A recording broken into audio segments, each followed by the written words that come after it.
Good morning students. जैसा कि हम लोग एग्ज़ाम से पहले हम लोग पढ़ रहे थे पार्ट 10 पन्ने डायरी के। ये डायरी के अंश हैं, एक बच्चे की डायरी की अंश है जो स्काउट गाइड कैंप में भाग लेने के लिए गया हुआ था और उसी वर्ष हरिद्वार में कुंभ का मेला लगा हुआ था, जहाँ देश के कोने कोने से यात्री स्नान करने के लिए आए थे और इतनी हजारों लाखों यात्रियों की भीड़ को नियंत्रण करने में किस तरह पुलिस के साथ स्काउटों का भी महत्वपूर्ण भूमिका थी, इसके बारे में हम लोग जानकारी हासिल कर रहे हैं। तो चलिए आज हम लोग पेज नंबर 58 पढ़ने जा रहे हैं। सो आप लोग ध्यान से इस पाठ को सुनेंगे। हरिद्वार 13 जनवरी 2015। आज लोहड़ी का त्यौहार है और यात्रियों के दल पर दल चले आ रहे हैं। पुलिस वाले सबको व्यवस्था बनाए रखने के लिए कह रहे हैं। हमारी टोली भी शिविर से नाश्ता लेकर निकल पड़ी। हमने अनेक यात्रियों को उनके ठहरने के स्थान तक पहुंचाया। कई यात्रियों की उनका सामान उठाने में सहायता की। हमें असीम संतोष अनुभव हो रहा था। हम सायकाल शिविर में लौट आए और रात्रि के भोजन के बाद हम सो गए। 12 जनवरी 2015 में वो बताया कि किस तरह उन लोगों को निर्देश दिया गया था कि आप लोगों को लोगों की सहायता करनी है। 13 जनवरी को लोहड़ी का त्यौहार है जो पंजाबी लोग मनाते हैं और एक दल वहाँ पर आया और ये लोग उन दलों की मदद करने लगे।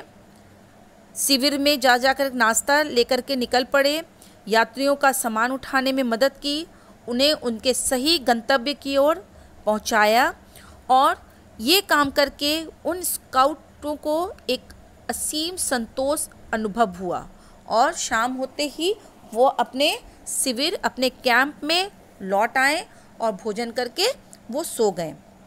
उसके बाद हरिद्वार 14 जनवरी 2015। आज मकर संक्रांति है। हम अपनी ड्यूटी पर प्रातः 3 बजे ही आ गए थे।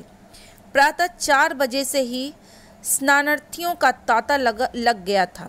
अचानक मैंने देखा एक लड़की पुल पार करते समय रेलिंग से टकराकर गिर पड़ी। मैंने उसे लपककर उठाया। कंधे से लटके अपने झोले से मैंने रुई और डिटॉल निकालकर उसके घाव को साफ किया और पट्टी बांध दी। अब क्या हुआ कि 14 जनवरी को ये लोग सुबह ही सो के उठ गए और इन लोगों को 3 बजे से ही ड्यूटी दी गई, क्योंकि उस दिन मकर संक्रांति थी और मकर संक्रांति में रिवाज के अनुसार गंगा का स्नान लोग करते हैं।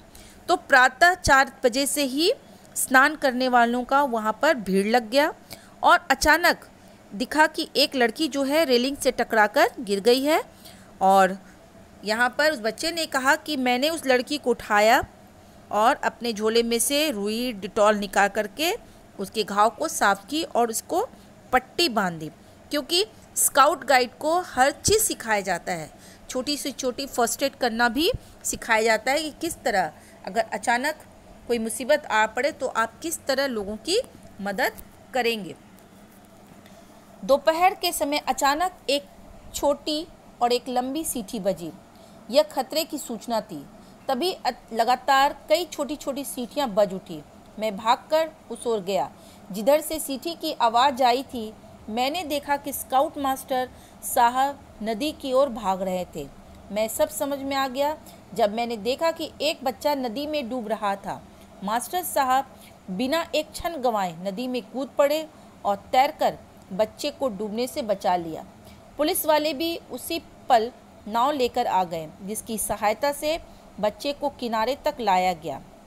उन्होंने बच्चे को पेट के बल लिटाया और कंधे पर दबाव डालकर उसके पेट में भरे पानी को बाहर निकालने लगे। कुछ समय पश्चात वह सही से सांस लेने लगा। जैसे ही उसने आंखें खोली, उसके घबराए हुए माता पिता फूले ना समाये। तब मुझे समझ में आया कि स्काउट का काम कितना महत्वपूर्ण है।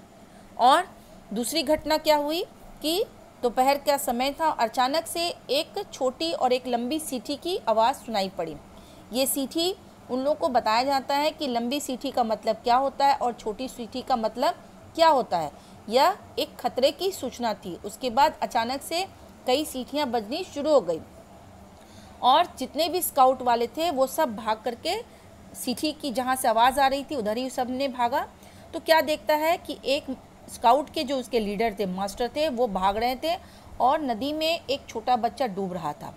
मास्टर साहब ने बिना समय गंवाए वो नदी में कूद पड़ करके उस बच्चे की जान को बचा लेते हैं और उसी समय पुलिसकर्मी भी आ जाते हैं। वो लोग बच्चे को पेट के बल लिटाया और कंधे में दबाव डाल करके क्या हुआ, उसके मुंह से पानी बाहर निकालने लगे और थोड़ी देर बाद वह बच्चा सांस लेना शुरू कर दिया। जैसे उसने आंखें खोली, उसके घबराए हुए माता पिता फूले ना समाये और उसके माता पिता अपने बच्चे को सही सलामत पा करके फूले नहीं समाये। तब वहाँ उपस्थित सभी बच्चों ने, विशेषकर इस लड़के ने जिसने ये डायरी लिखी है, उसको समझ में आया कि स्काउट का काम कितना महत्वपूर्ण होता है। हरिद्वार 15 जनवरी 2015 रात कैंप फायर हुआ। कैंप के इस आखिरी रात में सोने से पूर्व ही डायरी लिख लेना चाहता हूँ। कैंप फायर में बहुत मज़ा आया। सभी ने किसी न किसी कार्यक्रम में भाग लिया। किसी ने हास्य कविता सुनाई तो किसी ने चुटकुला सुनाया, किसी ने कहानी सुनाई और मैंने एक गीत गाया जो सबको बहुत पसंद आया। कैंप फायर ख़त्म होते ही सबको सो जाने का आदेश हुआ क्योंकि कल प्रातः हमें यहाँ से दिल्ली लौट जाना था। अब यह स्काउट गाइड के उस बच्चे की अंतिम रात थी 15 जनवरी 2015 को और उस रात को कैंप फायर लगी हुई थी। और कैंप फायर में क्या होता है कि बच्चे अपने टैलेंट के अनुसार अपना प्रदर्शन करते हैं। तो बहुत से बच्चे जो हैं, किसी ने हास्य कविता सुनाई, किसी ने चुटकुला सुनाया और इस बच्चे ने बहुत सुंदर एक गाना गाया जो वहाँ पर उपस्थित सभी लोगों को पसंद हुआ। और उसी समय उस लड़के ने बैठकर डायरी लिखी, जो जो घटनाएं उसके साथ हो रही थी उन्होंने डायरी लिख ली। और उसके जो कमांडर थे उन्होंने कहा कि आप लोग अब ख़त्म हो गई है कैंप फायर, आप जा कर के आराम करें क्योंकि हम लोगों को कल प्रातः दिल्ली के लिए रवाना होना है। तो इस तरह स्टूडेंट, स्काउट गाइड जो होता है वो एक तरह का बालचरी आंदोलन है। इसमें बच्चों को सिखाया जाता है ना, डिसिप्लिन सिखाया जाता है, किस तरह परिस्थितियों का सामना करना भी सिखाया जाता है। उनको हर तरह के छोटे मोटे कार्यों से अवगत कराया जाता है। तो अगर आपके स्कूल में, हम लोग के स्कूल में तो नहीं है, लेकिन अगर कभी आपको मौका मिले स्काउट गाइड में भाग लेने का तो आप अवश्य लीजिएगा। ये इसके जो सर्टिफिकेट होते हैं वो बहुत ही मायने, उसके सर्टिफिकेट के बहुत ही मायने होते हैं। तो स्टूडेंट, ये चैप्टर यहाँ पर हम लोग की कंप्लीट हो गई। बहुत छोटी सी चैप्टर थी और मुझे आशा है कि आप लोग को समझ में भी आ गया होगा। अब अगले क्लास में हम लोग इससे संबंधित जो अभ्यास कार्य हैं उसको हम लोग करेंगे। तब तक के लिए thank you all of you.